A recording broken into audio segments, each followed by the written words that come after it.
Okay, Lily, so do you remember last week when we had those fluency cards and we practiced reading the cards with fluency? Do you remember those blue cards?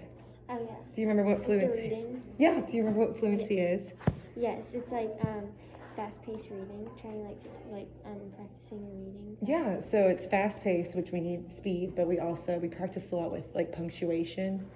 Do you remember like when it said why, we had an exclamation point and a question mark, we said why, stuff like that. And it's also the rhythm, like you pause when there's sentences, and if there's a comma, you pause. Well, today we're gonna kind of work with fluency, but we're gonna focus more on words with multiple syllables. So you know what a syllable is, right? Yeah, like if you were to say like car, that would have one syllable. Yeah, how do you find out a syllable in a word?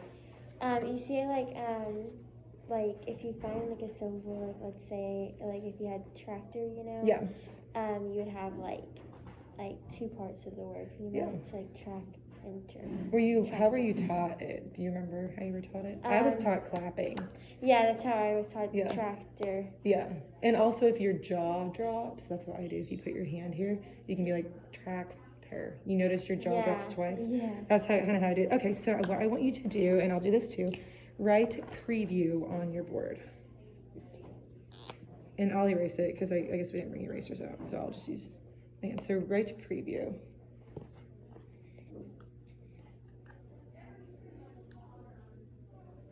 And it's okay if you spell words wrong, it's all right. Okay, so now let's separate preview into two syllables so you can just watch me on this one. So what would it be? Pre Dash view, yeah. And do you remember from our word study what pre means? It's okay if you don't. Like doing it again. Doing it before. Yeah, so what do you think this word means based on that? Before view, like you read it before you do. Yeah, you see it before. Okay, now I want you to erase view and write the word caution. Exactly. We're kind of using some of our things. So, precaution.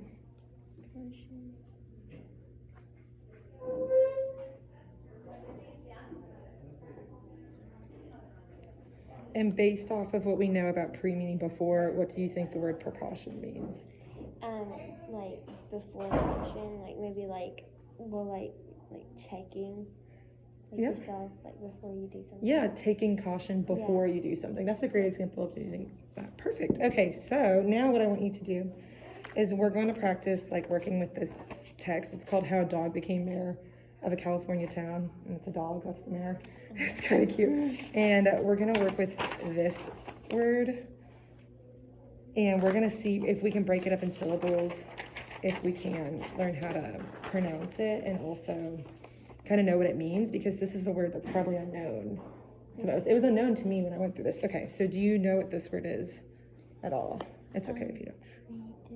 Yeah, see, it's hard. We've never seen it. But we're going to learn how to actually decode it one day. Okay, so this word, we don't really know how to pronounce it or anything. But we're going to break it up. So the word is predecessor. No, predecessor. See, I even messed up predecessor. So how would we break up predecessor? And I'm just going to write this one, and you can tell me, and then you'll do the next one. Predecessor. So let's break it up together. What would be first? The pre? Yeah, exactly. So pre, and then let's clap it together. De. Yeah, so pre, de, what's next? Ses. And then predecessor. Perfect. Okay, now say that word with me. Predecessor. Nice. Good. Nice work with that. Now, I'm going to have you do one on your own. Let's work with the word. I underlined it for you. This word that I underlined. See if you can write that word and try to, and I'll do it with you, but no, it looks like that word. See, but I'm kind of testing your knowledge. It's words that we don't know. So write that word, try to break that word into syllables, and then it'll tell you how to pronounce it and what it means.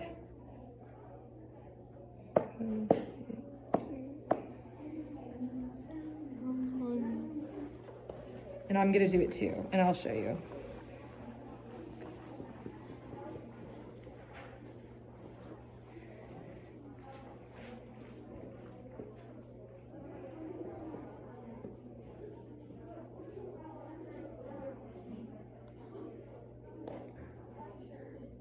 Okay, so we can do with mine. So the word is constituent. Yes, yeah, but see if it's an unknown word. So how many syllables is in the word constituent? Let's see. Constituent. So 4, yeah. And notice I broke it up into constituent. Yes. So if you ever see words you don't know, you can always kind of clap it, and that kind of will tell you. Perfect. Now we're just going to do a little wordplay. Say the word application. Application. And then now break the word application out into syllables. Application. Yeah, so how many syllables are there? 4. 4. Practice with 4 syllables. Okay, will you write a sentence that has the word application in it, please? It can be any sentence you want. And I want you to tie in our fluency skills from last week. So use some punctuation, and then when you read it, you should use that punctuation. What is application? Okay, well, let's work through it together and see. Because this has a suffix that we've learned about from our word study. So application. Okay. We learned about this yesterday, but it's okay if you don't remember. Tion is a suffix. Do you remember what shun means? Yes, no, you're exactly right. So this means the action or process of, I'll write that down. Action or process of. So based on our knowledge of that, what do you think this word means? It's the action or process of. The action of applicating. Yeah, or apply. Or applying. Yes, the action or process of applying for something. When you apply for a job, you have to fill out an application. Or if you apply for a club in school, you always have to do that. Yeah, so that's kind of how we break it up. So application. Okay, so now make a sentence that has that word, now that you know what it means. Good question.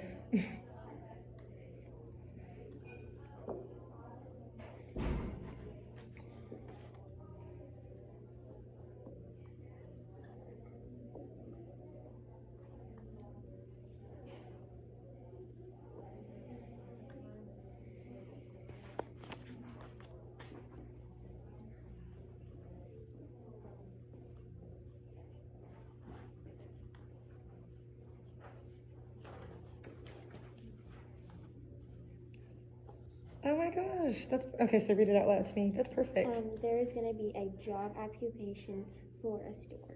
Yes. And if you wanted to make that exciting, like an exclamation, what would you add? Explanation. Yeah, there's going to be a job application for a store. Act like you're like screaming at or someone. Yes. There's going to be a job application at a store. Oh yes, perfect. And so now you know what that word means, because we got to break it up into syllables.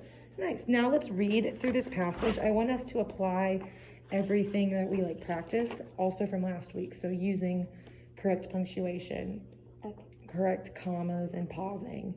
And now when you see an unknown word, we can break it up. And I want you to read this to me and I'll follow along. But if there's any point that you don't know a word, we'll stop and we'll break it apart. Okay? So read this out loud to me. And it's okay if you don't know it. The mayor of Idlewild. That's just the place in California. Yeah. California was born into public service. According to his top aide, that he took office at just 11 weeks old. He spends nearly every day engaging with his constituents. Yes, and that's the word we just worked with. Constituents, yes. And spreading his hopes for world peace. He does it largely in the nude, though he wears a tie and an array. Yes. Array of hats. So I don't think they said that he's a dog yet. So people would be like, What? He doesn't wear clothes, but it's because Yeah. he's a dog. Okay, continue on, please. Mayor Maximus Mighty Dog Mueller II is a 6-year-old golden retriever on a mission. In his heart, he would like to see peace on earth in his lifetime. And Phyllis Mueller, she is his chief of staff and human companion. Oh, yes. Okay. Reached by the guardian of the mayor, Yeah. was playing outside. He accepted to call but had little to say on the phone. Mueller, however, relayed. Yes, relayed. Yeah, perfect. His charter to make the world a better place by conveying. Yes. Conveying and coordinating. Oh, perfect. So this word is unconditional. Okay. So let's break that up into syllables. Unconditional. And then un means, we learned about un. I think it means always. Not. Or it means like always. So unconditional love means you'll all, no matter what. If that makes sense. Yeah. And then continue on. And doing as many good deeds for others as Perfect. Now let me find another paragraph because this is a little long. Let's read this paragraph since this is the one that we worked with that word in, and see if you remember the meaning of that word as well as the mayor's predecessor. Yes. And we never went over, I forgot to do it, but predecessor, what do you think this word means based on what we know about the prefix pre? Remember the prefix pre means what? Before. Yes, before. So the mayor's predecessor, Max the First. So if it's something before the mayor, what do you think a predecessor is? Maybe like I know the word. I forgot it. Is it like an assessor? Or if it's before the mayor, then it was just the mayor. That was before. Like the president, the predecessor of the president is President Obama, because he was the president before our president now. Okay. Yeah. Okay, continue on. Max the first. Yeah. I thought it was I for a second. Was elected in a fundraiser. The proceeds yes. benefited an animal rescue charity in Idlewild, nestled in Southern California's San Bernardino National Forest. The candidates were all pets, but Mueller's hard campaigning and generous donation led to Max's victory. Aiming for fairness, and she also donated to all the other candidates. And let's read one more paragraph, and I think we're good.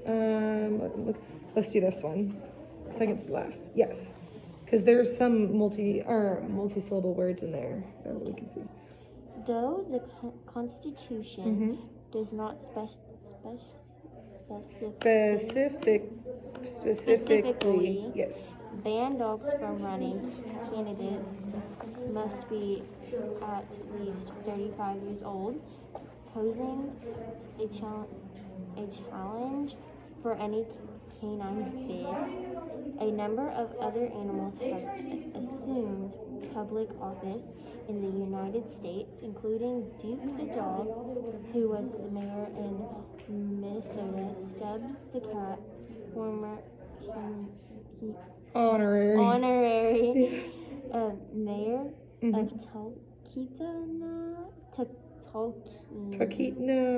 Alaska, and a series of hard drinking goat leaders in Legit, Texas.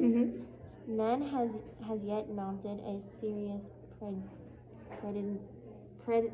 presidential Yes. campaign. Perfect. And I love how when you were reading, where was it? You pause at commas, which is really good, and that's a part of fluency.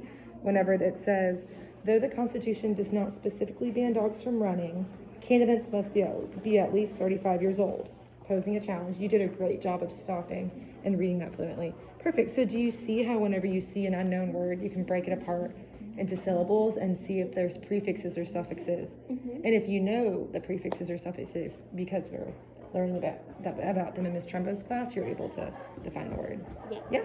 Okay, perfect. Well, thank you so much for your help.